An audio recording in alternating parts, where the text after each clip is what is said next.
All right. Good morning, everyone. Bienvenue tout le monde. Nous sommes tellement heureux de vous accueillir pour notre troisième forum du développement des affaires. We'll do this whole thing in French if you want.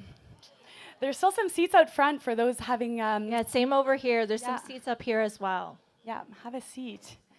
All right, great turnout. We're so happy to have you. The raison d'être of this forum is to really provide a networking opportunity for business owners that are looking to expand, maybe connect with some developers that have the capacity to build, and also have an overview of the projects and plans that the municipality is leading that could help support your long-term business growth strategy. So I'll begin by acknowledging that we are gathered on the unceded traditional territory of the Mi'kmaq people.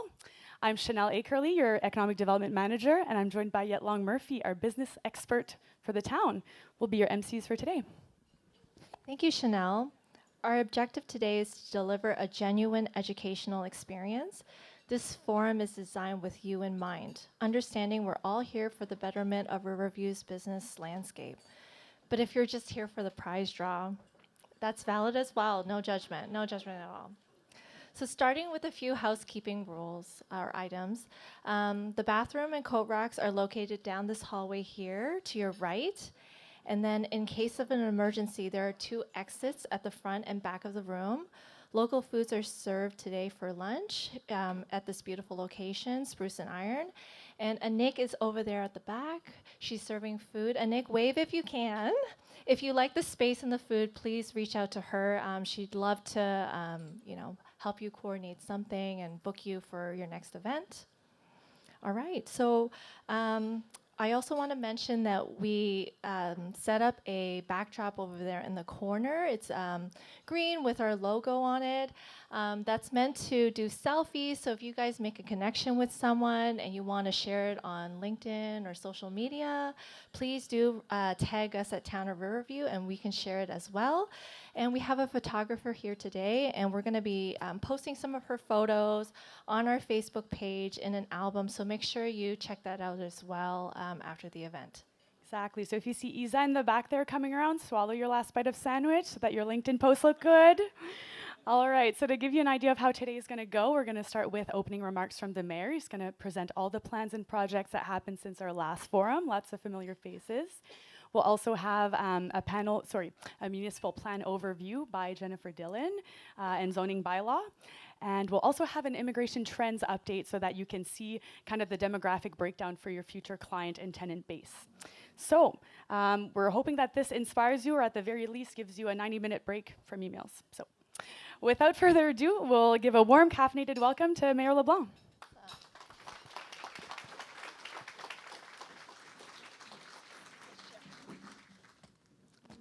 Good morning, everybody. Thank you very much for being with us today. Bonjour tout le monde et bienvenue à notre forum développement des affaires. Je suis heureux d'être ici avec vous aujourd'hui et de voir la chance de vous partager les initiatives accomplies depuis le dernier forum. It's great that I get to stand up here and highlight some of the things that the town has been doing to support the business community and really take credit for all the things that our staff have been working really hard on because they're the ones who are doing the work and are so amazing. So a big round of applause for our town staff thank you. They work tirelessly day in and day out to make sure that we have strong connections to our business community, that we're working to build really strong relationships and to implement programming and services that are helpful to you to make sure that you can be successful, because we're all in this together. We're all here to grow our municipality together. And when you are successful, we are successful as a municipality. So thank you for all the work that you do as well. I would like to recognize my colleagues on council. I know I'm 2 seconds in and I'm already off, but I'll get back, I promise. I'd like to recognize the members of council who are here. We're joined by our councillors at large. Councillor Cecile Casista is here today. Yes, you can applaud. That's good. Applaud before I say all the things, because if you don't like it, then, it's all right. Councillor Johnson is here today at large as well. And we have our 4 ward councillors. We have Councillor Richard Blackstock, Councillor John Coughlin, Councillor Jeremy Thorne, and Councillor Wayne Bennett. We have a number of different staff with us today as well, and all of whom would be happy to take questions at the end as well. So we have a great crowd today, which speaks to the dedication and the strength of our developers, organizations, entrepreneurs, and business professionals. Businesses are the backbone of our local economy, and we are so glad that you've chosen Riverview to set up shop. Thank you all for being here so that we can build upon the results and improvements that have been made since our last forum. Business leaders are community builders and visionaries. You have weathered the storms of economic challenges and are a driving force behind the growth of our region. Thank you for your commitment to excellence and your unwavering support for local initiatives, job creation, and a strong sense of social responsibility. Since the last forum, we've had the pleasure of celebrating 13 different grand openings across various industries like food and beverage, arts, retail, and services. 3 more are set to open their doors later this spring, and we look forward to celebrating their successes soon. Nous avons l'avantage d'avoir un réseau solide d'entrepreneurs ici à Riverview. When we gathered last in 2023, we received valuable feedback and engagement from 93 local businesses and community representatives. And it's great to see many of you here again as we continue to work towards that future of growth together. Absorbing the feedback we received at the last forum, we have been working diligently across the challenges to attract firms in high-demand sectors, such as healthcare and tourism accommodations. And so, while we don't have an A&W or a Starbucks just yet, I think we talked about that in our last one too, but we do have many other great things that have been happening, and so today I'd like to share a little bit about some of the work that's been taking place based on the feedback that we got from all of you the last time around. We've completed a community economic development strategy through extensive public engagement comprising of an ambitious and bold action plan, including 60 initiatives planned over the next few years to unlock development potential, attract firms in high-demand sectors, and position the town as a vibrant hub for investment and inclusive growth. The economic development strategy is a really important one for council and for staff. It's really laid out a vision of what we're going to take on over the next few years and the path forward on how we're going to support key sectors in the region, rooted in some of the information we got from the commercial market threshold analysis. If you recall, we had completed that a few years ago as well, and that information is vital to informing us all on where the growth opportunities are and how we can continue to work together. I believe that the summary of that economic development report is actually available on the Town of Riverview's website as well. So if you haven't seen that yet, I would encourage you to go have a look at that document because it's a great outline of what the strategic priorities are in economic development for us. Advocacy for healthcare services are at the top of our list of economic development priorities. Responding to our community's needs as we grow and ensuring we're attracting organizations in key sectors is crucial to Riverview's long-term prosperity. The healthcare sector is one that we talked about a little bit, but not publicly a whole lot. We've done some social media posts here and there, or at least I have, to try and highlight some of the work that we're doing. But we know from that commercial market threshold analysis that healthcare is one of the service gaps that exists in the town of Riverview. We know from Horizon data that there are roughly, the numbers could change a bit, but roughly 3,200 Riverview residents without access to primary care. When we're building a holistic and healthy community, access to healthcare, access to primary care is a crucial aspect of that. We're not going to be able to attract people. We're not going to be able to attract new businesses to come here and to help sustain your businesses unless we can help provide some of these basic needs. And so we've had great conversations with the provincial government, with local partners on the ground to try and do what we can to increase access to primary care. And we'll have more announcements on this particular file in the coming months. This is one of those files that is a really key aspect of the economic development strategy. And so we'll be working to put a Riverview task force together to help lead some of the discussion around the healthcare file. And we will need everyone's help as we advocate to get access to primary care here. So I think everybody knows the provincial government had committed to establishing 30 collaborative care clinics across the province. We believe that Riverview is well positioned to receive one of those, and so that is one of the issues that we're going to be continuing to advocate for our town. Now I'm way behind schedule. I got to get back at it. So, we developed a Riverview hotel market study. I think people may have heard of this one as well. It identified the town of Riverview as a viable location for an economy to mid-scale hotel brand, targeting price-sensitive travelers, given tourism demand drivers, such as Fundy National Park, our new recreation complex, which you may or may not have heard about. Hopefully you have. It's costing us a lot of money. And our growing commercial activity and resident base. This is a great opportunity for growth for the town of Riverview, and we have more information available on that study if you're interested and you haven't seen that as well. We've delivered an immigration trends report in partnership with the Tri-Community Economic Development Offices and David Campbell in order to prioritize newcomer retention and awareness of migration trends. The results from this will be shared with you shortly. We've achieved record levels of construction activity, realizing $137 million in building permits last year alone, representing 4 times the value recorded in 2023. This included the creation of 444 new homes across diverse formats. Most wouldn't suspect that 2024 was the biggest year for single-unit dwellings, multi-units, semi-detached, accessory dwelling units, and more. Merci aux développeurs qui continuent à considérer Riverview comme un endroit où il fait bon vivre. We've secured over $5 million in funding from senior levels of government to support municipally led, housing-centric grants, initiatives, and infrastructure. And these projects aim to help support the increase and diversification of our local housing supply. As of October last year, our vacancy rate stands at 1%, which is up from 0.7% for the same month in 2023. So to our developers, we still have some ways to go. We still have a ways to go to achieve a healthier market rate of 3 to 5%. So keep doing what you're doing and bringing forward strong proposals. Construction season is upon us, and we can see from the traffic across the bridge. So in terms of the vacancy rate, anything we can do to help support our developers is something that we're open to. We talk a lot about housing, and I'm probably jumping ahead into some of the notes that I shouldn't be, but housing is one of those things where a lot of different residents have different opinions on what growth should look like for the town of Riverview.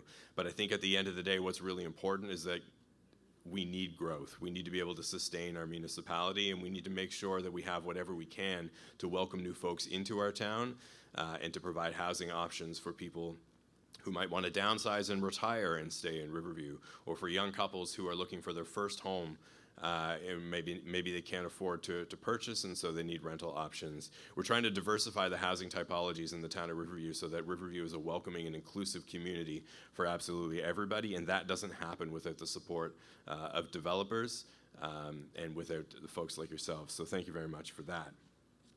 We've launched 2 new housing grant incentives with the creation of the in-law and garden suites to help everyday residents create soft density in their existing neighborhoods, and incentivizing affordable and 3-bedroom units to help professional developers create more diverse, financially accessible housing options for the community. You can visit townofriverview.ca/housing to access these programs and submit an application to start building this construction season. We've established the town's first land disposition and acquisition policy, a tool we plan on using to support nonprofit, affordable housing projects amongst other applications. And these grants and policies represented actions proposed in the town's affordable housing strategy, another comprehensive plan since our last forum. We grew the economic development department to a massive team of 2. And so we've added Kavya Bakshi. Where's Kavya? Kavya's right here. Welcome to the team. It's a pleasure to have you with us. And this position was created specifically to assist the municipality with the Housing Accelerator Fund initiatives, newcomer retention projects, and engaging in strategic partnerships with local and regional players. We've highlighted your success with the help of Yat Long Murphy, and Yat Long is one of our MCs today as well.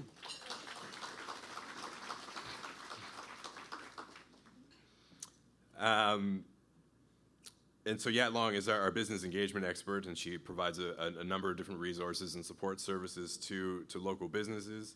And thanks to her, we've been able to increase visibility for local businesses at our festivals and events, along with launching new initiatives to help with exposure. So this would include our business spotlights, our new local business awards, which we just gave out 2 weeks ago.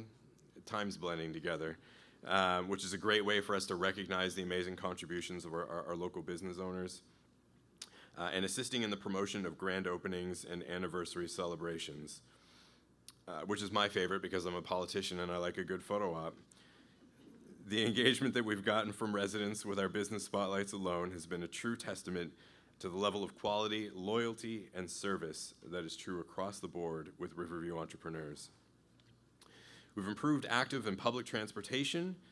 There have been continued improvements to public transit in town, as well as active transportation, as the town is working collaboratively with the Kodiak Transpo Committee to advocate for improved services and promoting active transportation through social media channels. In Riverview alone, 118,000 riders took the bus in 2024, and we're targeting 130,000 riders this year, representing a 10% increase.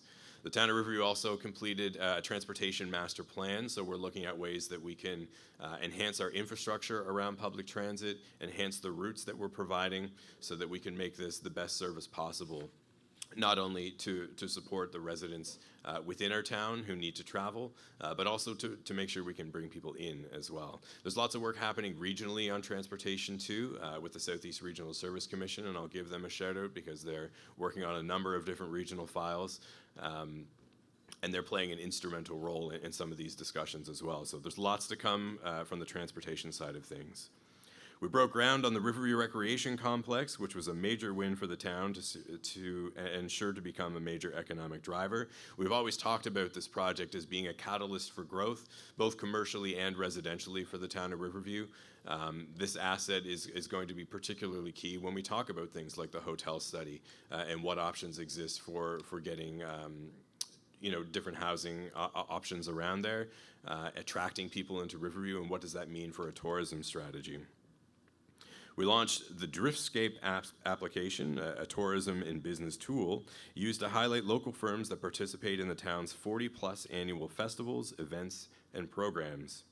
The app is designed to help both residents and visitors alike discover things to do and spots to explore right here in Riverview. Download the Driftscape app to experience upcoming themed tours and to find the best places to eat, shop, or plan a cycling trip in town now that the weather is getting nice. We've continued to be a champion for funding for development. The town offers a competitive non-repayable development grant for commercial and mixed-use construction projects. Property owners that plan to develop, redevelop, infill, or expand or enlarge construction activity on underdeveloped or vacant commercial land with projects valued at over $500,000 are eligible to apply. And if you're thinking about your next business opportunity, please find Chanel. And let's be fair, I'm going to defer all questions to Chanel today because that's the right thing to do. Find Chanel to discuss if the grant would work for you.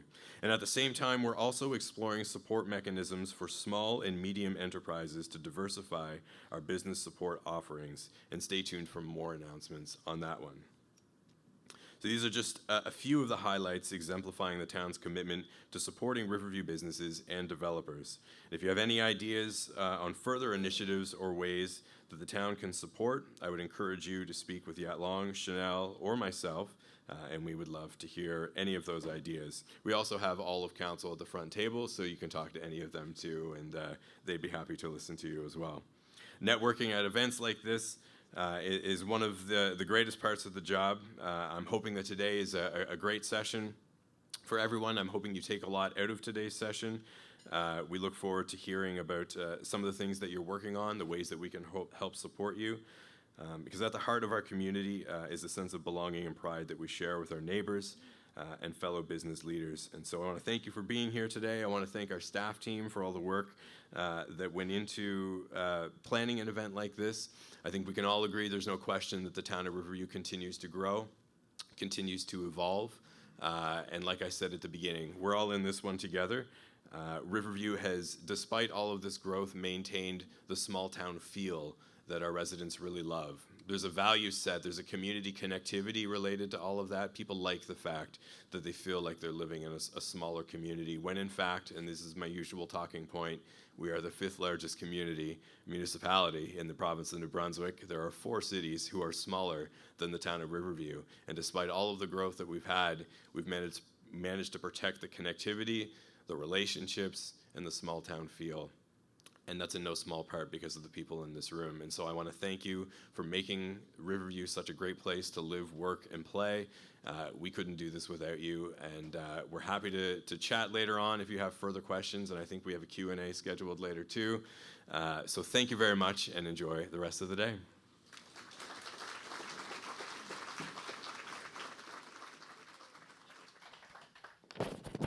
Thank you, Mayor LeBlanc. I look forward to our Q&A later in this session.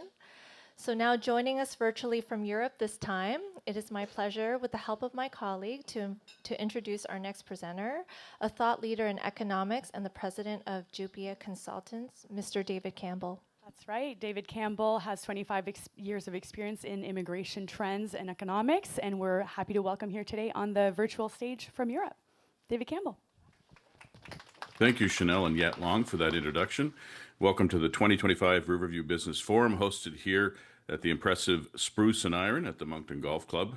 I've been asked to walk you through the summary of a report I completed recently on immigration into the Greater Moncton region. It's called Boosting Retention, Greater Moncton Immigration Trends Report.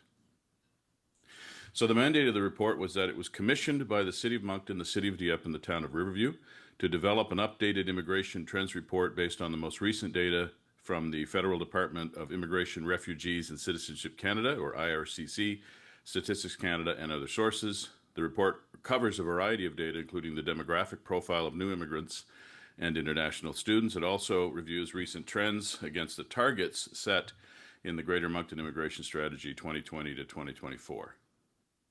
So most of the data in the report is based on the Moncton Census Metropolitan Area, which is the 3 municipalities plus the outlying communities.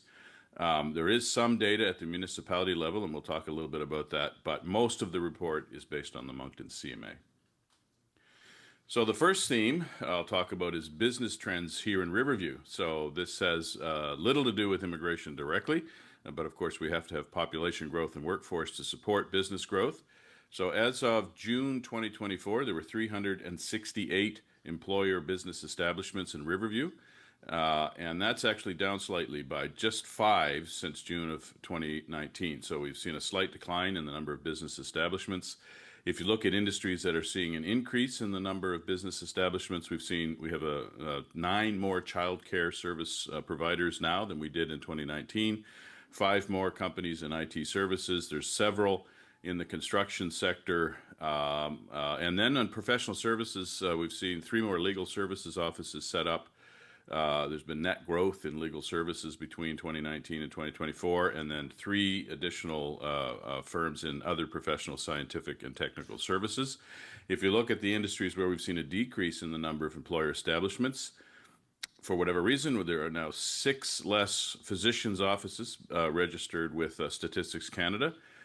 Through using tax filer information in the town of Riverview. There's 5 less full service and limited service restaurants, 3 fewer architectural and engineering firms with offices in Riverview, and then a few less retail stores in clothing and specialty food.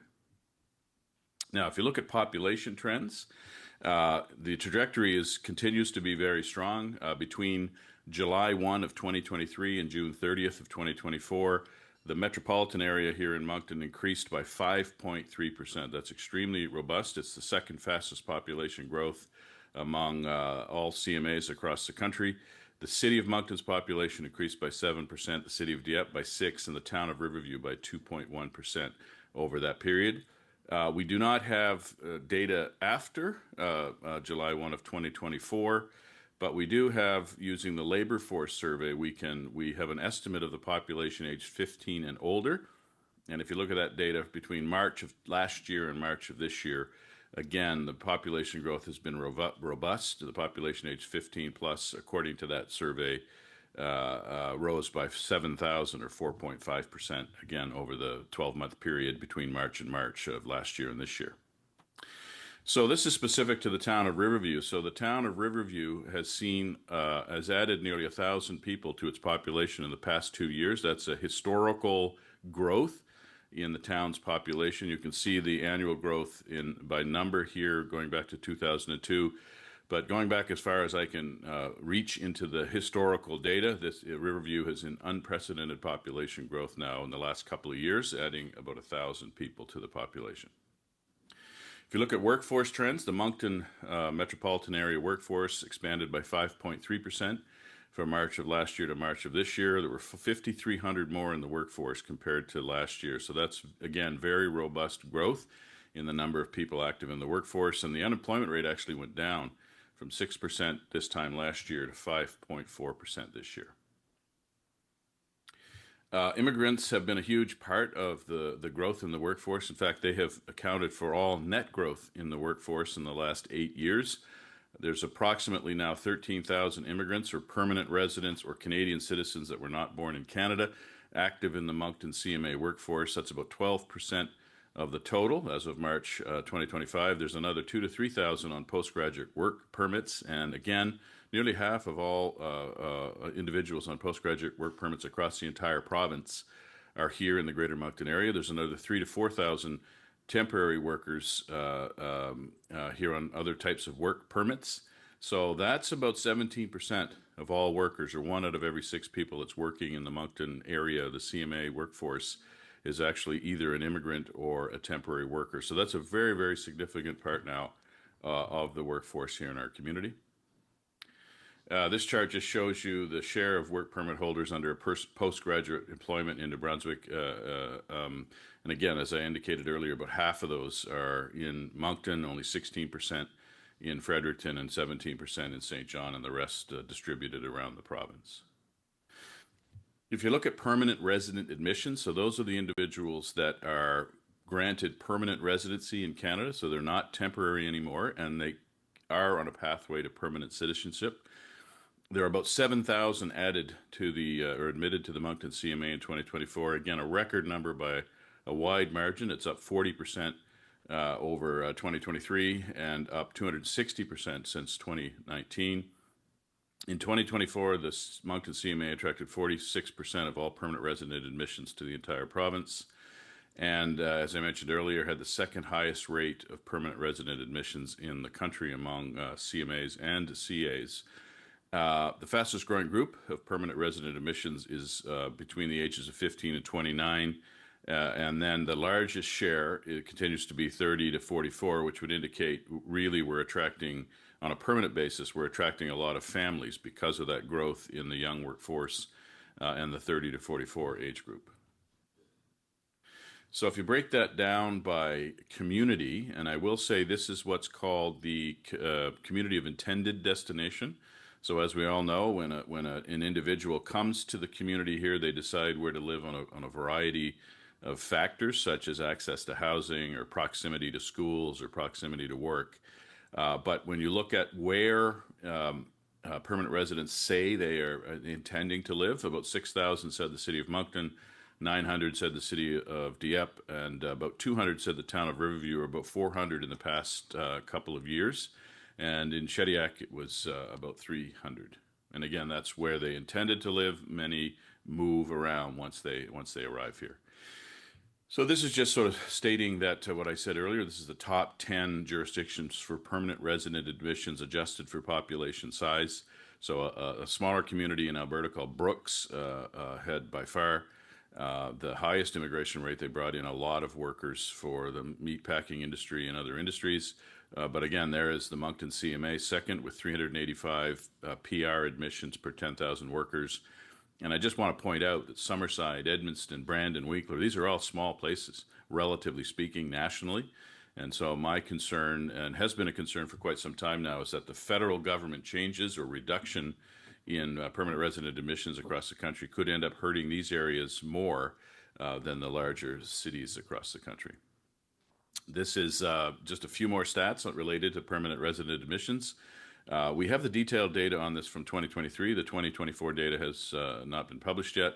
So 38% of all permanent resident admissions to the community in 2023 had at least a university degree, but college has increased significantly in recent years.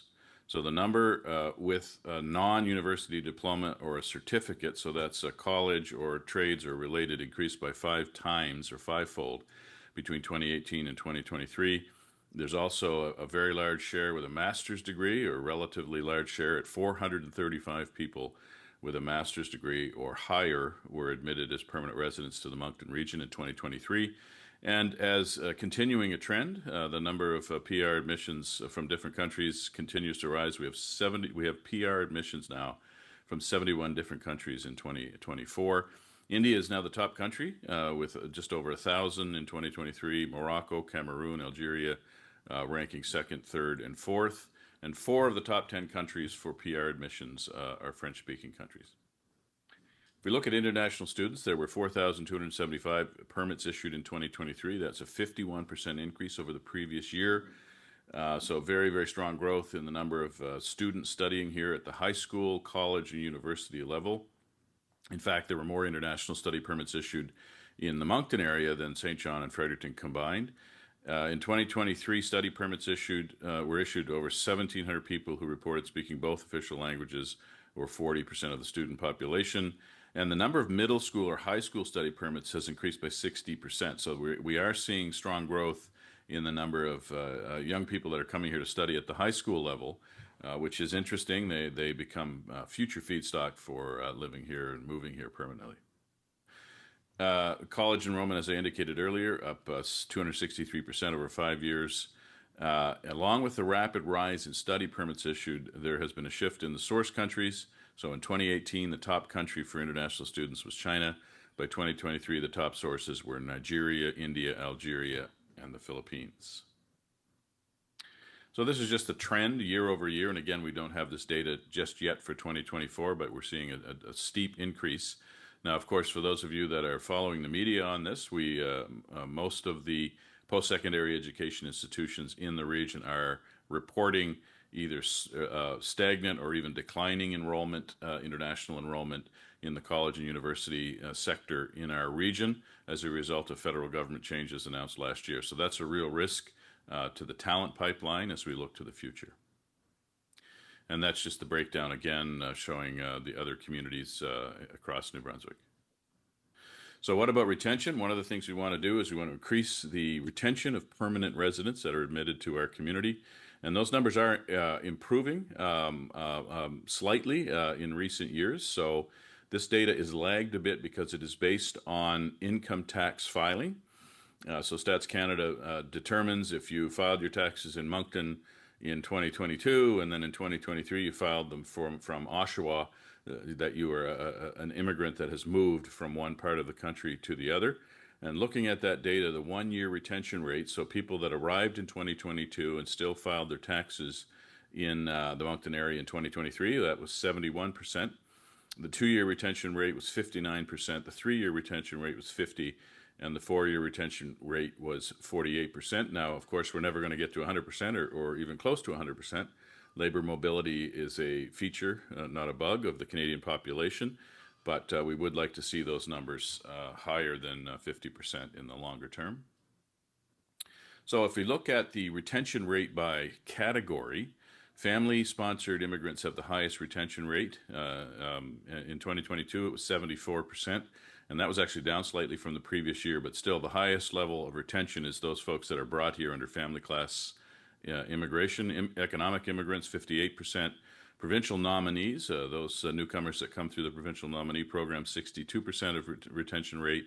Refugees, traditionally has had a higher rate of retention, but in the 2022 data it was down to 54%. And those with pre-admission experience, in other words, they came here first to study or to work, there's a 58% 2-year retention rate, slightly below average. And normally, historically, those numbers are a bit higher than average if the newcomer has come here first as a student or a worker.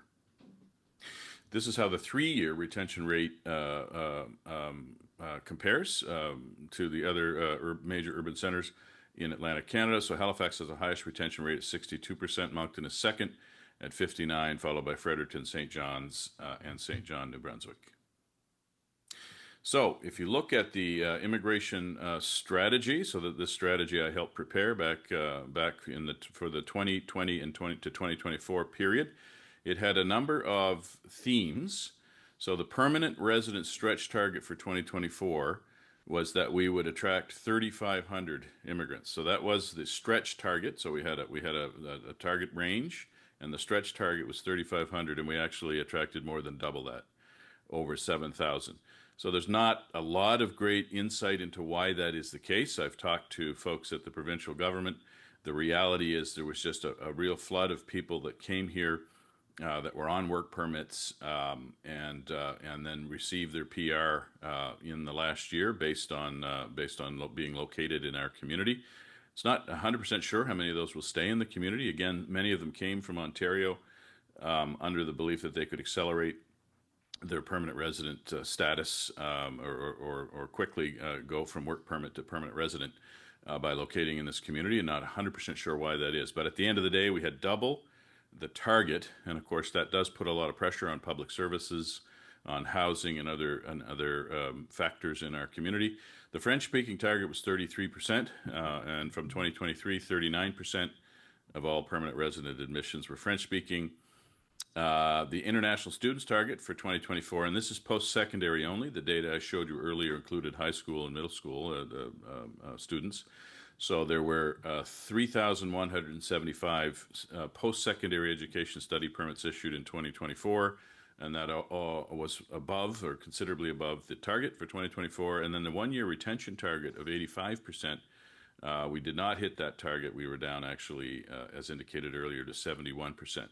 So I understand the community is looking or considering developing a new immigration strategy.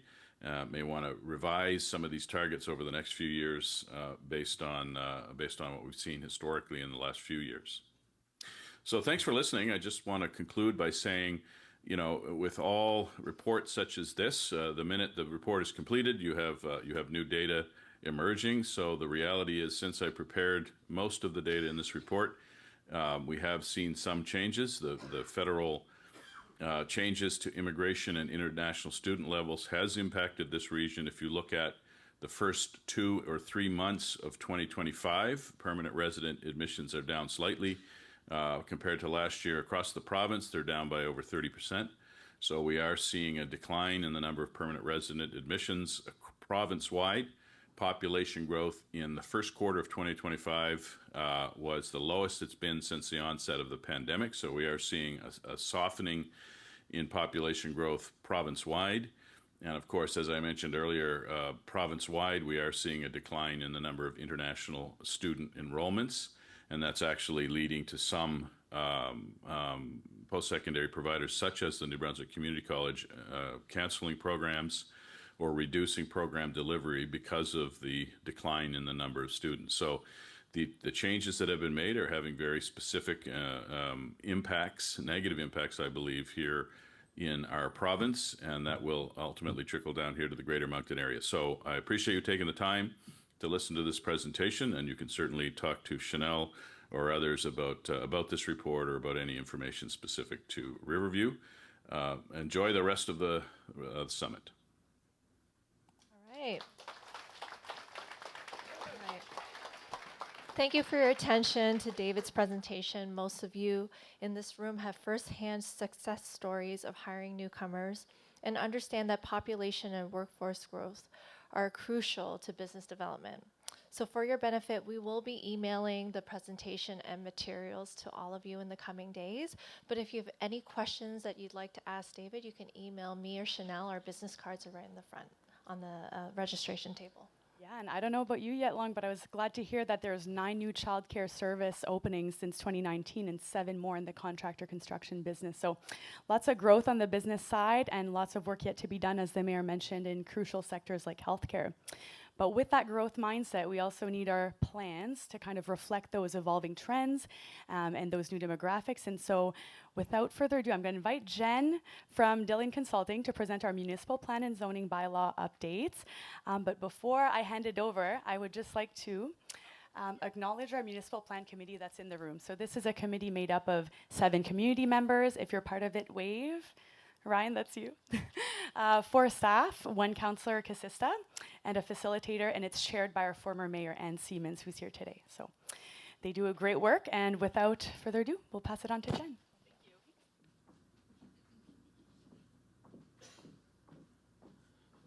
Good morning, everyone. Morning, afternoon, almost afternoon, good noon. My name is Jennifer Brown. I'm a senior planner with Dillon Consulting. I'm based out of St. John. We have recently opened an office in Moncton, so hopefully you'll be seeing my face more often. Very happy that Chanel did recognize the Plan Review Committee. Today we have Anne, as mentioned, Ryan, Dan, Allison, Jeff, and Councillor Casista, all here joining us today. What you're about to see has been a bit of a labor of love from this group. I think it's very important that we recognize that this is a very lengthy and very involved process. It really sits on the shoulders of council to make these big decisions. However, the Plan Review Committee has really held up this process. So a big thank you to them. Just making sure we're okay here. So just to begin, we're updating the municipal plan and we're updating the town zoning bylaw. But why? The legislation that kind of governs these bylaws requires a municipality to update them every 10 years. So we're sitting at that very close to that 10-year mark now. But very importantly, there's obviously quite a changing landscape with respect to development and also the pressures of growth. The other I think benefit piece that's sitting on the side here is that you've been very successful with your Housing Accelerator Fund application, and there's some needed improvements or changes associated with that as well. So with respect to the goals for the update, we're really trying to make sure that these updates are reflective of the community's wants and needs, and that's where the Plan Review Committee comes in, but that's also where the community and stakeholders have come in. We've done one very thorough round of public engagement around this time last year. It would have kicked off. We've used all that information to propel this project forward. We're looking to really foster a collaborative approach here to land use that builds long-term stewardship of the town's development framework. Planning is a very jargon-heavy industry. It is something that people feel and have historically felt very inaccessible. We are trying to correct that as an industry, but also as a community here. So we have a lot of folks involved, a lot of people interested. Planning is having a bit of a moment. Internationally, we're seeing a lot more conversation around planning. We're trying to streamline this process, use Riverview as a very solid example of how we can build community using processes like municipal planning and zoning bylaw frameworks. We also really want to make sure that, we've heard so much from the mayor about kind of the growth that is already happening. We want to use these frameworks to support that growth. We also want to use these frameworks to keep the community growing in a way that respects the character and the history that it's coming from. We've heard very loudly that the community loves where they're from. They love Riverview. They love the way it looks. They love the way it feels. We want to continue to respect that. And we also want to build for the next generation. So updating this framework to ensure that there's an ease of use and also ease of implementation is very critical to this update. Just to back up a very quick bit, what is planning? So planning is really about how we manage space and how we turn that space into place. We need to manage how people use land, which is one of the most challenging aspects of my job. We think about planning as managing land use, but what we're really doing is managing people, which is also what a lot of your counselors are having to do day to day. So why plan? So really planning is about protecting the public interest and limiting land use conflict. We want to promote orderly development and we want to foster livable communities. The community we're sitting in now is a very exceedingly livable community, which is proof. As you saw through David's presentation, you're growing, and you're growing at a very steady rate. I don't suspect those numbers are going to change, specifically because you have such a warm and welcoming community. So with respect to the actual project, we're kind of doing this over 3 phases.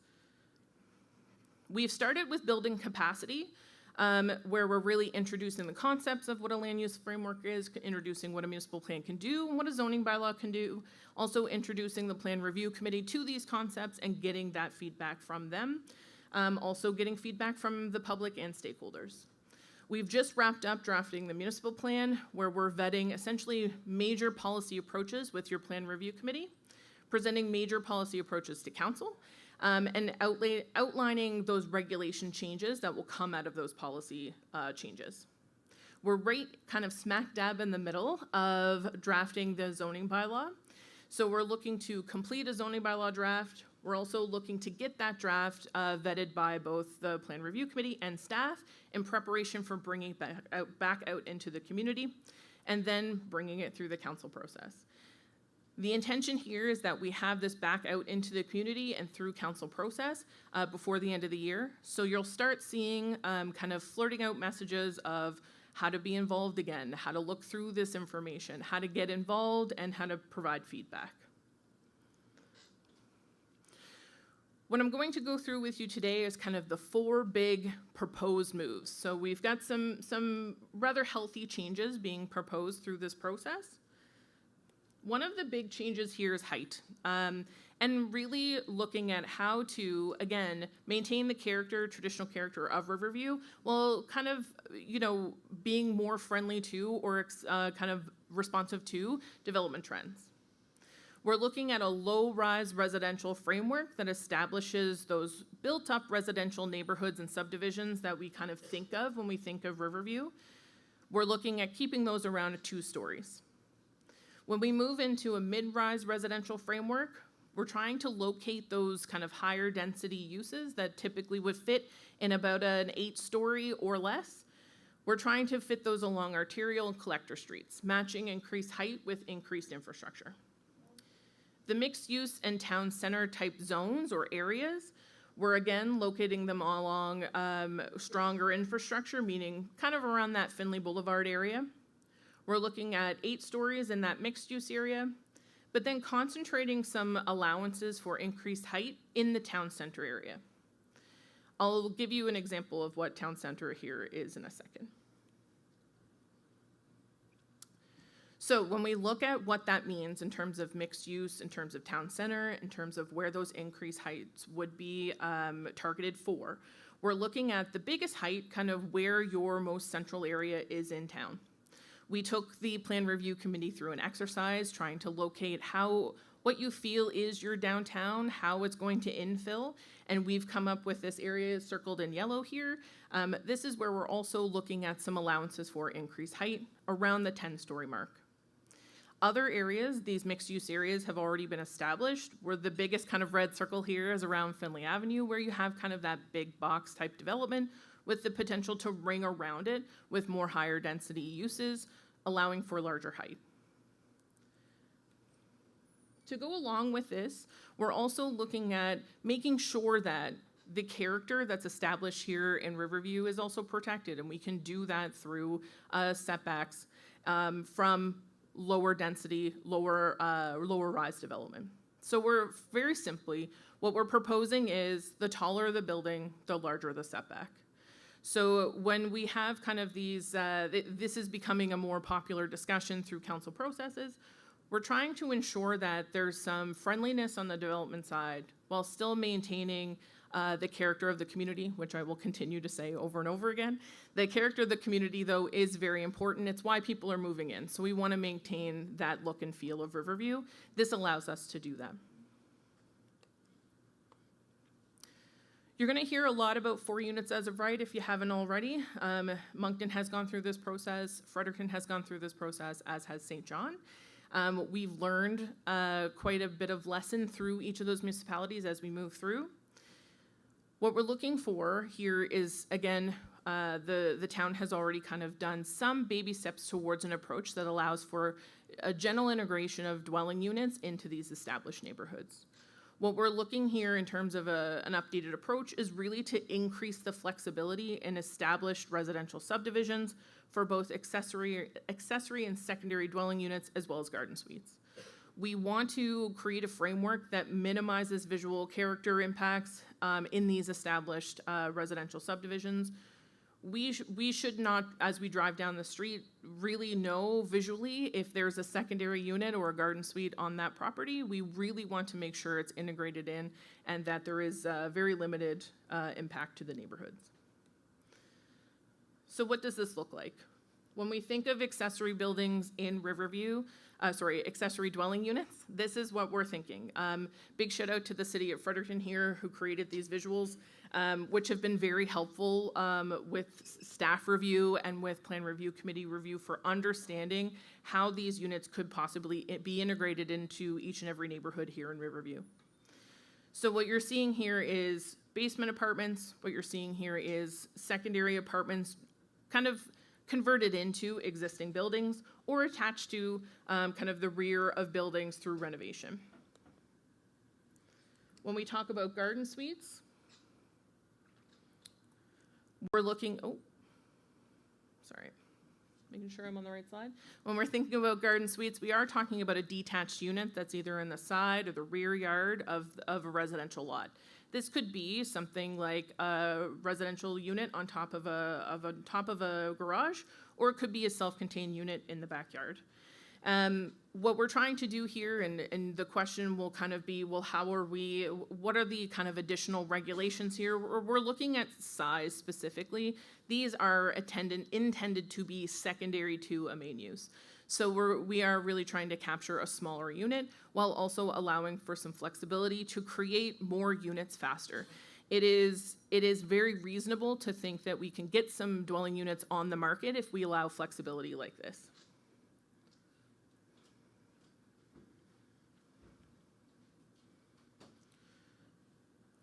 So when we're looking at accessory dwelling units, like I mentioned, we're regulating the size. 80 square meters would be a basement apartment, kind of attached apartment. You're looking at, in those low-rise residential areas, those units being integrated into single dwellings, 2 units, which are kind of your semi-detached or duplexes. There's also an allowance for townhouses to get you to that max 4 units. We're also looking at, again, your garden suites being 80 square meters, so small units, but still quite livable and very much in demand. Moving on to town center, we're essentially providing what is referred to as an overlay. So we're looking at the town center, we're saying we understand this is a mixed use area, and we want to essentially put an additional layer on top that allows for increased development standards, meaning allowing for that greater height that I mentioned earlier, and also to ensure that there's a design standard and a look and feel that's established in these areas that you see here on the map. Ground floor height, for example, is a really easy one. When we're looking at town centers and when you think about walking down an established downtown that really is very vibrant and friendly to the pedestrian, you're looking at about a 4.5 meter ground floor story height, where your regular story height would be quite a bit lower. We're attempting to ensure that even if it is not a ground floor commercial use, you're building in this town center area to allow for that to evolve over time. We're also attempting to limit the ground floor size in this area to encourage that kind of bigger box development to locate maybe closer to the business park area around Finley Boulevard, encourage that more mom and pop style development along your town center. We're also introducing the concept of a secondary planning area. So a secondary plan through this process will essentially create a bit of a holding area to allow for additional planning process. You have some area within the municipality that is very much prime for development and is prepared to develop, but there's some kind of caution needed to ensure it's responsive to existing infrastructure, planned infrastructure, and also development trends and development need. What a secondary plan will allow you to do in this particular area along Gunningsville is to really ensure that future development is a unified development concept. It'll likely be a mix of commercial and residential development, but while planning this out, you can account for the environmental features in this area, the transportation network in this area, and really ensure that the development is heightened to where the residents are looking for it to go. So, 4 big moves and a very exciting community that's seeing a lot of change. I think that this is a very good timing to undertake these big changes. I will just say, again, we're vetting these through council, vetting these through a plan review committee. We really need feedback from folks like yourselves as we go through this process. Engagement will be opened up throughout June, I believe. The communications folks at the town of Riverview are on it. They will make sure you know.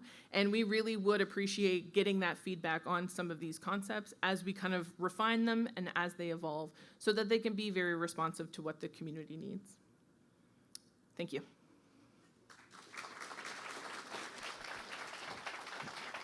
Thank you, Jennifer. Very insightful presentation. I think most in this room would be excited by these changes, being business owners or developers yourselves. So we're actually going to engage you a little bit more so we don't slip into the afternoon lull for a Q&A with a panel specific to municipal planning, zoning changes, policy updates, etc. So I'll welcome our panel of experts. We have Colin Smith, our Chief Administrative Officer. We have Jenna Stewart, Urban Planner. Feel free to clap. They work hard on this. And we have Jennifer Brown that you've already met from Dillon Consulting. All right, so to keep things orderly, we'll get you to raise your hand like you're in class. Yet Long, my colleague, will come over with the mic and you can state your name and the question and our panel will do their best to answer. Can I start the bid at 1 cookie? Ah, here we go. Ron Wood? Okay, we'll start with 1. Microphone? Yes. Okay. Is the idea about this similar or the same as Moncton's recent zoning change where up to a 4-unit will be allowed in R1 zoning? I can take that. Good question. So, is my mic on? Yes. So, it is a little bit different. So, what we're trying to establish is in those low-rise kind of residential areas that I was talking about, the subdivisions and things like that, we're trying to drive the development pattern to still be that kind of single detached dwelling, duplex dwelling, semi-detached dwelling, and then integrating secondary units. So you can, in theory, have a 2-unit dwelling with 2 secondary units, meaning that they are smaller. What we're not about to see, and we're not kind of permitting, is that purpose-built 4-unit kind of small apartment. So it is a little bit different because we have to scale it back because the community development pattern is quite a bit different than what you're seeing in Moncton. Okay. So I just want to add on that because that is a piece that we looked at through the process to be unique to Riverview.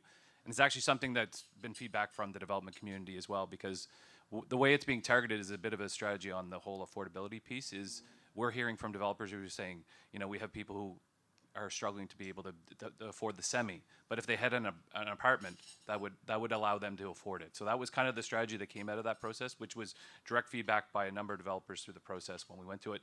And we're committed through our half funding that we received from the federal government. That was one of their conditions is that we have to look at the concept of 4 units as a right. So this is how we're implementing and are proposing to implement in Review.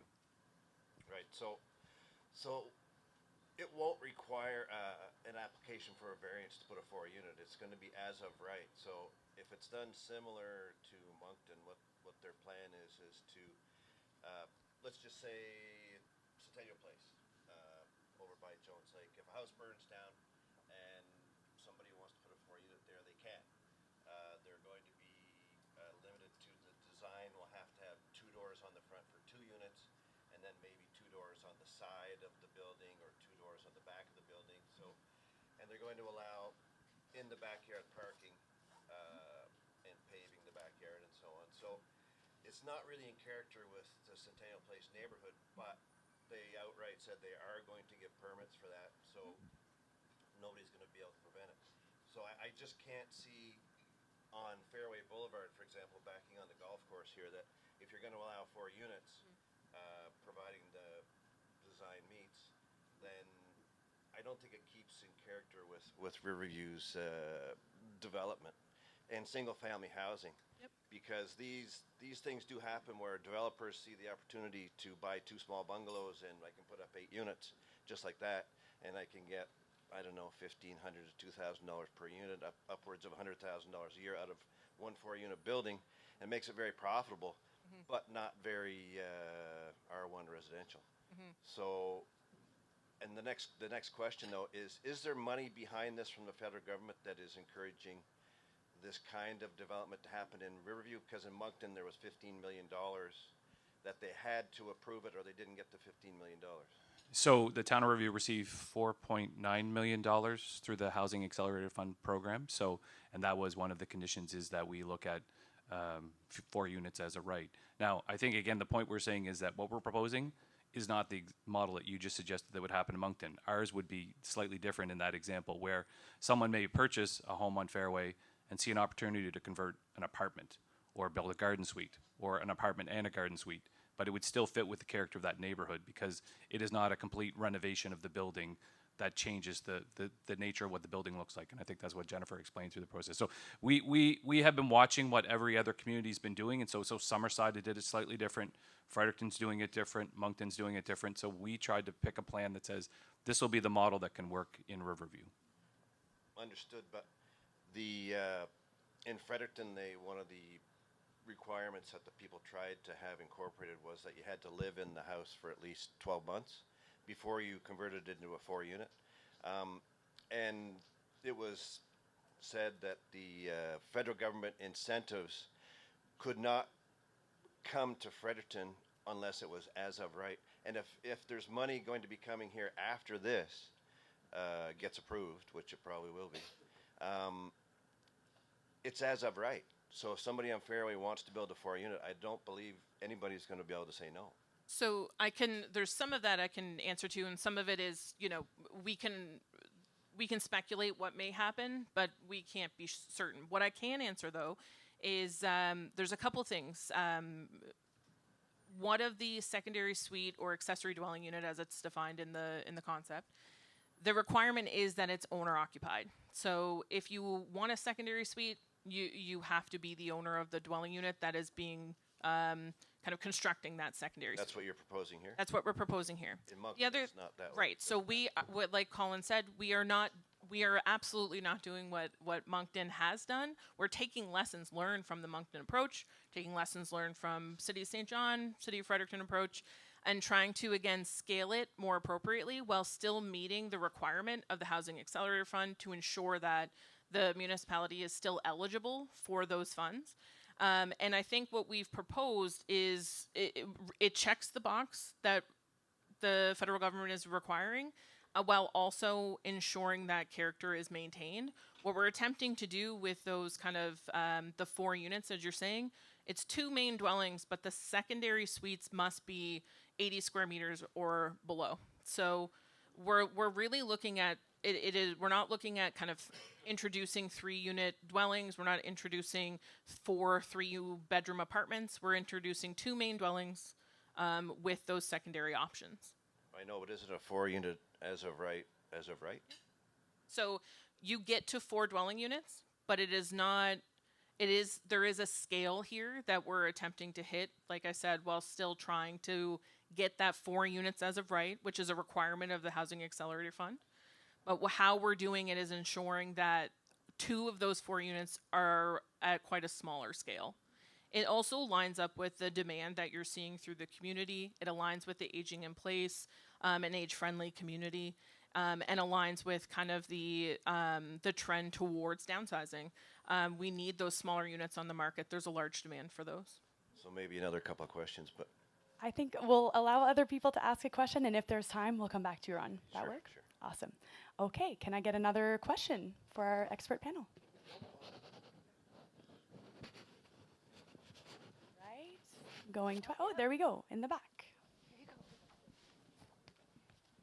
I'm just wondering with the garden units and backyard model, if the setback requirements will change for those at all so that you can make a tighter building to the property line. And then my other question is with the town center location that you showed on the overlay map, is that taking into consideration floodplain in that area? And will that be a pedestrian focused thoroughfare along there? Start with Jen. So first part of the answer is around floodplain. Yes, there are quite strict kind of framework from the province about where you can and can't build with respect to the floodplain. So in terms of the town center, conceptually, we would like through these policies and through these regulations to get Riverview to having a pedestrian focused center. I think it takes time and it's going to take patience. This is by no means what we're not proposing a master planned town center area. We're trying to get you that first small step towards something like that. So what we're trying to do is ensure that what is constructed really does kind of support a more pedestrian friendly downtown or town center. However, we don't suspect that you're going to get a St. Andrews overnight or a, Uptown St. John overnight, but this is really kind of the first small step towards moving in that direction. Good. Do we have a last question perhaps we'll give Jenna a turn to answer too. Anyone else? Okay, well I have one from Tiffany, who I think I saw come in earlier. She's wondering if in the new plan, because it's also covered in the current plan, if there's any zones that are especially viable for childcare centers, education facilities, those types of things. I can start. Yeah, there will be, as in the current one, we have zones such as like institutional that are supportive of that. We also see it in other zones as well in our like permitted uses and tables. Depending on exactly what it is, it could also possibly fit in zones such as the currently suburban commercial under the new plan. While we're looking to reduce the number of zones, there would still definitely be zones that would encourage education in those types of uses. What we're doing in terms of childcare, and I think it is helpful to understand, is there's a bit of a two-tier that aligns with the province's licensing system. So there is some flexibility for kind of that home daycare that folks use their homes for and have that secondary use as a home daycare. That is very broadly permissible, and then you kind of update and upgrade to the the daycare center. There's a lot of permissibility for daycare centers in kind of your built-up areas, your mixed-use areas, as well as Jenna mentioned, the institutional zones. So institutional zones meaning closer to schools, closer to kind of those government-type facilities, allowing for in the future, should you develop something like a recreation complex that has many different things inside, you will also kind of look at that daycare center as a very easy thing to integrate into systems like that. Awesome. Okay. Do we have any other questions from the crowd? Okay, we have one more in the back. It is Tony. Oh, okay, I'm coming.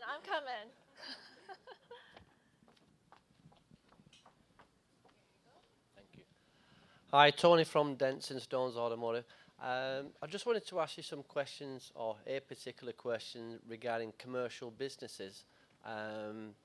We recently were looking at expanding from our current location, but we came and sat with the nice young ladies here, and Yatlong helped us immensely. But we found that there wasn't much space to expand your business in Riverview. So subsequently, we're looking at purchasing the building where we are at the moment, but we're not able to expand because there seems to be a big gap from what we're looking at is maybe 3,000 or 4,000 square feet to maybe the old Kent building. It's like 1,000 square feet. Is there any plans or any incentives for commercial builders to build more commercial space so we don't lose the businesses to other towns that have that space? I'll That's hand my it question. to Colin. It's a great question.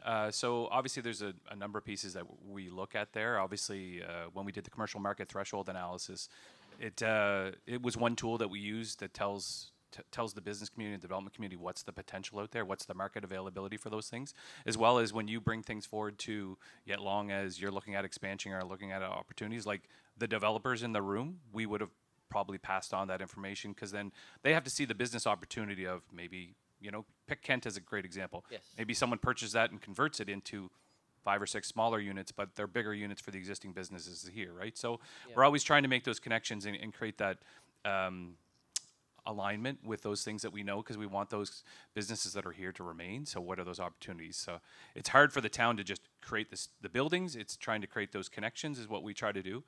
I think the final piece I'll just tie back to we have a commercial incentive program that's designed for promoting the development of commercial land as long as it has substantial increase to the value of the property. It's really today designed for big development, and that was the feedback that Yet Long has provided us through the process of listening to a lot of the local businesses. So one of the takeaways that we've talked about this year is, okay, well, is that program working as it's designed, or can we create 2 programs that one says maybe there's one that's targeted to smaller businesses that would say, how do we create an incentive for someone who wants to put $100,000 into their business, but would create an advancement or an expansion opportunity for them. So that is a commitment that we're looking at this year to bring back to council to say, okay, we have one incentive program that's really designed larger. Does it stay or do we tweak that? But also there's a smaller business element that has been flagged, and is there an opportunity we can create a similar program that would support local businesses in their growth opportunities? Okay, excellent. I appreciate your feedback. Thanks, Tony. So from what you've been hearing, I think it's clear that SMEs are top of mind for us, and there's lots of exploration being done to get programs up and running. So stay tuned for those. One more question. Let's do it. Yeah, Vicki Lamke with Unique Glass. We've been here in Riverview for 38 years. And we also ran into some of the same hurdles that Tony was just talking about. So we would be very interested to see those incentives for small business. We're very much interested in growing here in Riverview and running into hurdles doing that through Plan 360 and so forth. My question or comment would be more towards the public transportation. It is really exciting to see people using public transit in Riverview after seeing buses go by for many, many years with not a soul on them. We seem to be lacking shelters. So where we are on the main drag here in Riverview, we have public transportation users seeking shelter inside of our building. So that's just one thing I'd like to bring up, that there's a real lack of transportation shelters. And also, I guess my concerns would be if we're going to be putting high-rise buildings down along our waterfront, what is the plan for parking? So I'll address the public transit piece there. Actually, council was just presented an updated transit plan in January of this year. So currently the town owns 2 buses, where the third one is coming in this year. That plan laid out, an opportunity to invest in more buses to expand our services and look at actually on-demand solutions for the periphery of the community. But the plan also detailed a number of things like infrastructure to support it, where there could be bus laybys, where there could be more infrastructure for shelters, those type of things. So the direction council gave as they endorsed the plan, we now have to update our capital plan, so our financial plan, to say where are we going to invest that and how long it's going to take us to invest in those things. So we have to bring that plan update to council, but that was their direction, is to look at, and in that plan it laid out where there should be shelters, where there are opportunities for bus laybys that may be a connection point. So that's all part of the strategy. So you guys could probably address the parking issue. Yeah, absolutely. So from a parking perspective, there is still, as there is now, a minimum requirement for parking. We are reducing it from 1.25 per dwelling unit down to 1 parking spot per dwelling unit.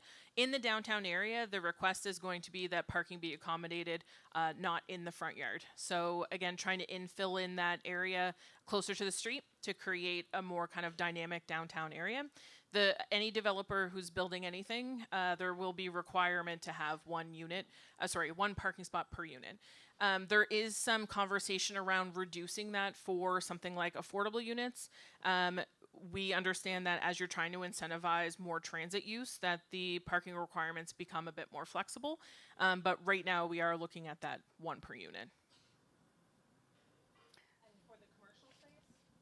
Commercial space is a little bit trickier because we are reducing the requirements. You've got some large parking areas in Riverview that when you drive through the community, a lot of those parking areas, even on a Saturday, a lot of them do remain kind of underutilized.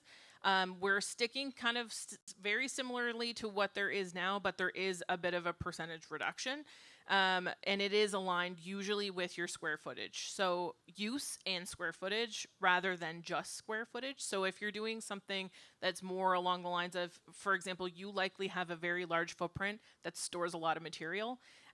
So you would, in theory, not be filling up all that space with people, you're filling it up with product.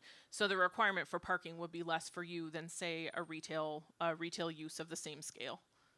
I guess my concern is that parking tends to turn into what becomes that commercial space. Meaning it's infilled for commercial development? Right, so Yeah. we lose that parking and then it becomes commercial space. I think there's something to be said for, listen, I'm a land use planner, I'm a community planner. I have a very tumultuous relationship with parking. I do think that there's obviously a need for parking in a community that is growing their transit presence. And I do think that transit use is going to grow, but we will likely maintain to be a very car-centric community for the next while. But we need to strike a balance. There are some locations where a commercial infill and parking loss will make sense, and there's some cases where it won't. The frustrating thing oftentimes with land use planning is that nuances and context is very important. We try our best to write a zoning bylaw that fits to the broader need, but there's always going to be cases that will become outliers that we have to kind of go through the process of either variances or amendments. Awesome. So I think what we're gathering here is that the new plans and zoning bylaws are going to be at least reflective of the new development trends for commercial, residential, transit trends, all of those things. So we're going to keep the engagement going. We're going to welcome another interviewer to get some questions on Riverview's overall vision for growth. Anything other than this municipal plan will be answered by the mayor. Awesome. Yes. Thanks, Jenna. All right. As you can see, there's a lot of positive changes coming to our business and development landscape, and it's great to see you also engaged. Let's keep the discussion going with another live Q&A, this time the one and only Mayor LeBlanc. Some attendees submitted questions along with their registration form. We'll be answering those directly in the coming days should those questions not be addressed during this live Q&A. So once again, I'll invite you to raise up your hands and state your name and question into the mic. Chanel will be coming around this time with the microphone and will happily address your questions. Awesome. Okay. Are we standing? Are we sitting? Let's stand. We're Let's stand. Oh, I like Lord. standing. All right. Good question. Voilà. Wrong day to wear heels. With the influx of young people that we do see coming to our community from the stats that were provided to us earlier, that comes with it, hopefully, this young vibrance, these young people that really want to get out into the community and be active. I am wondering, is there any plan for a turf field here in Riverview? Well, that's a good question to start with. There's been lots of discussion. I'm not able to announce anything formal with you today, but I can confirm that there's been great discussions with some community groups. I don't know, Colin, where are you? Yell at me if I say something I'm not allowed to say. We've done a feasibility study on what that would look like in the town of Riverview so that we could share that with some of the stakeholders. We were able to give that information on if it's feasible, this is where it could go, what it could look like. There's some community groups that are looking to potentially lead the charge on that, and beyond that, I don't think I am permitted to share any information. It sounds like they are in a position where they will be making some sort of public statement on that sooner rather than later. It probably will not be led by the town, but certainly supported however we are able to do so. How's that for a political answer to your... Yeah. Do we have any other questions?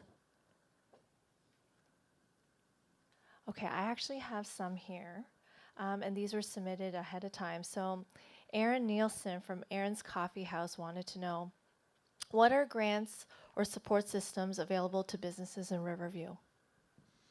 Great question. So we talked earlier about the developmental grant that we have, and that really is targeted toward businesses who are looking to do expansion or construction or infill or things like that. And so that's for if your project is valued at more than $500,000. And so that grant opportunity does exist right now. I don't know if the question was related to that, though. So we do have some smaller programs that we're looking to implement.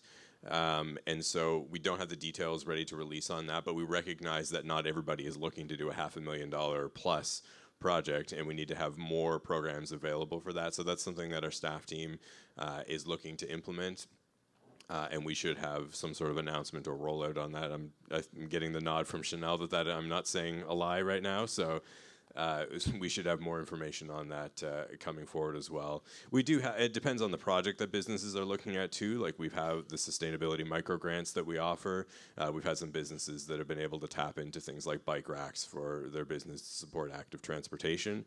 So there's different funding opportunities like that, or streams of funding that do exist. And then of course our team is always willing to try and help connect you with different opportunities that might exist outside of the town of Riverview, but that we may have connections to be able to help tap into. So. And I'm always here too. I'm a big support team for Town of Riverview. So my role is to meet with local Riverview businesses and talk about all the festival events, services, programs that we offer. And most of the time the businesses are very surprised, like, oh, like you guys really do a lot. And I'm like, yeah, we do. We do a lot for our local businesses here. We do have a support system. So that's awesome. Your big team is still at one person, though. Economic development is at two. So. Maybe it'll grow in the future. You never know. You never know. Keep asking for more things so that Yatlong can get more support in her work. All right. Do we have any other questions? Because I do have two more here that was submitted earlier. Okay. Shy. Very shy in this session. Okay. Sorry. Is there Dr. one? Sinclair has one. Perfect. Hi. This might not be the platform to ask this question, but being a physician in the community and having healthcare as one of your top priorities, I'm just wondering if the municipality has any conversations with physicians or healthcare providers about incentives to locate to the community. Yeah, great question. I was going to ask you a question. Do you plan on owning any more businesses in Riverview too? Because you thought about it? If you have a few minutes of free time, think about it. We'll see what we can do to help. There are so many different aspects of this file that we're looking at right now. And so we've had great conversations with folks at Horizon. We're now trying to connect with local practitioners. But on the recruitment side, there is a couple of things that we're looking at. So we've formally approved medical education scholarship funds now for the town. This is something that we've been kind of doing in a one-off fashion over the last couple of years, but council, on the recommendation of staff, has decided to make this a permanent part of the budget, so it's now a line item, so that we can start providing scholarships to medical students. The idea with that fund, you might be familiar with it too, is that if they're getting, for every year of funding they get, they're committing to a year to come back and practice in the community they get the scholarship from. And so that's one of the things that we're looking to continue on with, and hopefully that's a big help. And then in the broader context of looking at attracting a collaborative care clinic, I think we're still trying to outline what our role is in these conversations. Obviously, the healthcare sector is not one that municipalities are ultimately responsible for, but we have a very key role to play in the recruitment and retention aspect. So we've had great conversations with groups like the Rural Health Action Committee in Tantramar to understand some of the processes that they've gone through. Because I think any group that we create for the town of Riverview will be beyond a collaborative care clinic. It will be about general advocacy for healthcare for the town of Riverview. So we've had some great learnings from them and how they went through their process, because they lost a bunch of physicians quite quickly and have now done amazing work to recruit people back in. So we want to learn from that, learn from communities like Hampton, who's a very small community but been very successful in recruiting physicians as well. We're just trying to identify what our role is and continue to work away at some of the action plans that we've created for that. So not a ton of detail for you today, but it is very much on the radar and something that we'll also be looking to draw on when we create this task force, to draw on some expertise from the community on how we can expand what we're already doing. Do we have any more questions? Yeah? Okay, I have one here from Jeff Erksey from Ross Ventures. I'm sorry if I pronounced your last name incorrectly. What is Riverview's biggest hurdle to accelerated growth? What is Riverview's biggest strategic advantage to fostering growth? No hurdles, check. We're good. I think one of the things that I kind of talked about this in my opening remarks, but one of the things that often comes up as it relates to the growth of the town of Riverview is really the thought process around maintaining the small town feel. I think a lot of people are really nervous about what that looks like for the future of the town, and so it's incumbent upon council, upon our town staff, to make sure that we're communicating what our vision is for a municipality so that developers can be a part of implementing that vision and making sure that we're all kind of moving forward in the same direction. It was a permit or it was something we approved in council, and I was talking to a reporter afterwards, and they asked, are you looking to grow at the same rate that Moncton and Dieppe are growing? Because they're quite rapid. I think David Campbell talked about our population growth, that Moncton's at 7%, we're at 2%. I said, no, we're not looking to be Moncton or Dieppe. We're looking to grow at a rate that works for our municipality. Our residents have been very clear with us on the feel they want in the town of Riverview, the values that they want. They like the fact that we have a history of more than 50 years of growing and maintaining a small town feel, but there's no question that we have to continue to grow our tax base. We have to do it, or we can't sustain the service levels that everybody loves.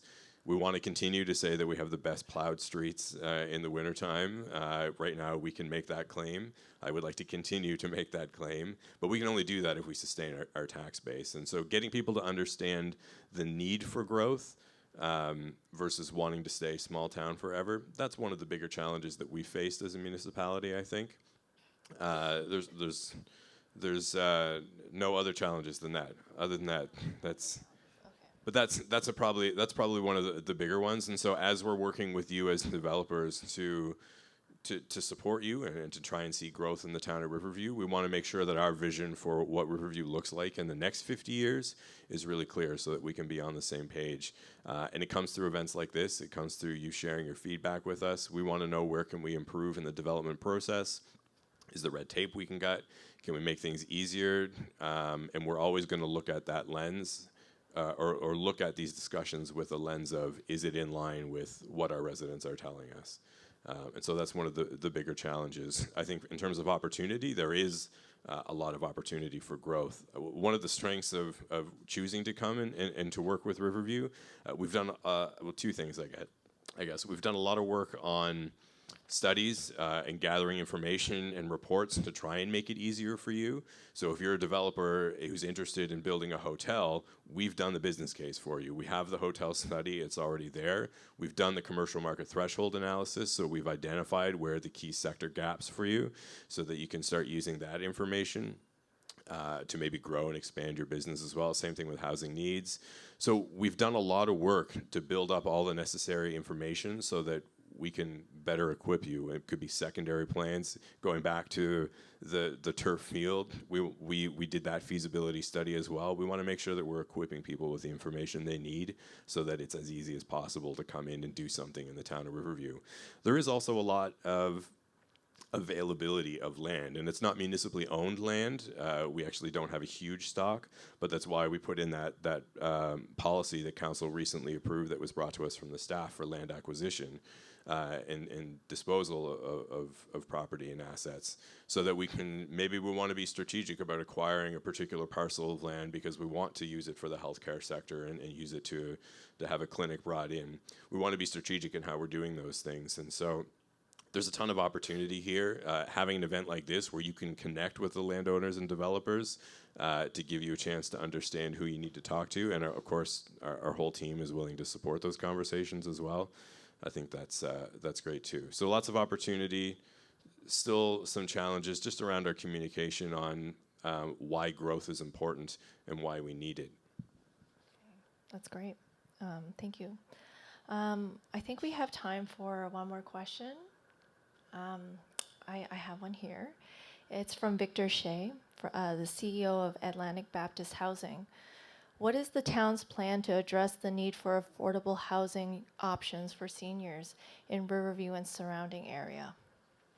Sure, yeah, that's a great question as well. And we, of course, have our affordable housing strategy that was approved by council. And so I think a lot of the decisions we make with regard to this file are going to be kind of filtered through that particular strategy. So we've talked about a number of things that we're looking at on housing today. We've talked about the different grant opportunities that exist through the Housing Accelerator funding that we got. The affordable housing strategy outlines some different things in it as well, and that's a great read, and we can provide that information for anybody who's interested in going through that. So those are kind of the baseline things that we have to direct us, especially as we get in through the municipal plan discussions, and our committee's done really good work to get that going.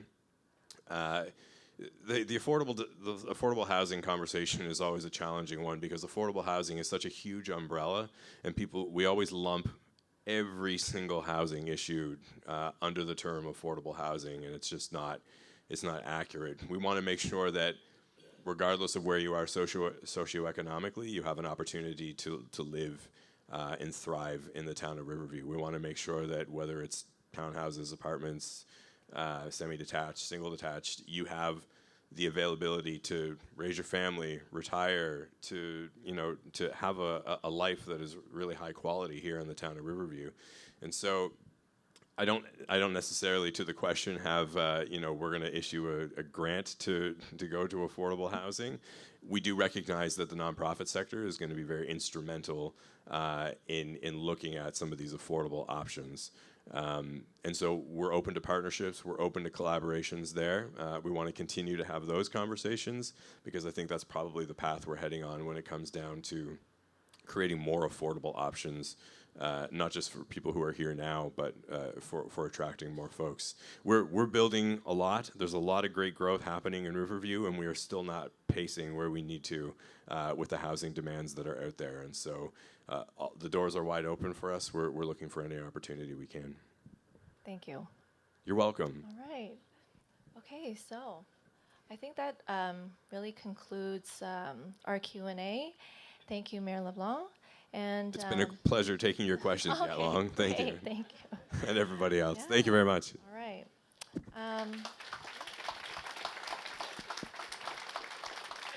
So if I said this earlier, there were a lot of questions that were submitted, but unfortunately, because of time, we couldn't go through every single one. But Chanel and I will be emailing some answers to your questions in the coming days.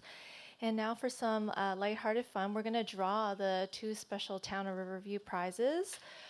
We had 120 participants register, so there's plenty of competition. So drum roll, please.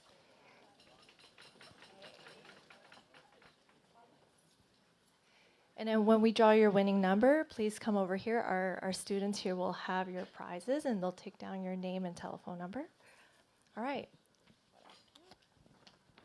All right, so the first winning ticket is 426-22010. Is that yours? Congratulations. Yay.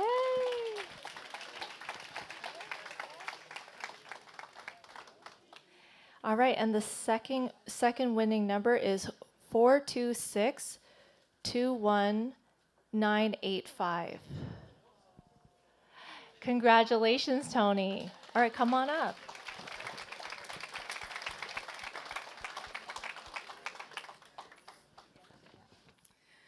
Awesome. We hope you're able to leave today with a little bit more insights as to the big plans that are coming your way and all of the initiatives that have already happened to support you. As we said, Yet Long, myself, the mayor, town staff and the municipal plan committee are all ready to take your questions and connect afterwards. And I'd like to do a special thank you to Kavya, Holly, and Cass for their hard work on the logistics for the event. So thank you.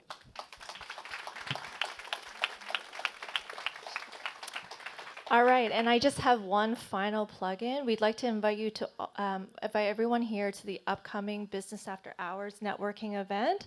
It's through the Chamber of Commerce for Greater Moncton. We've partnered with them, so they'll be hosting it along with us at our indoor skate park and youth center on June 26th from 4:30 to 6:30. It's a great business networking opportunity, and we're looking forward to seeing some of you guys there.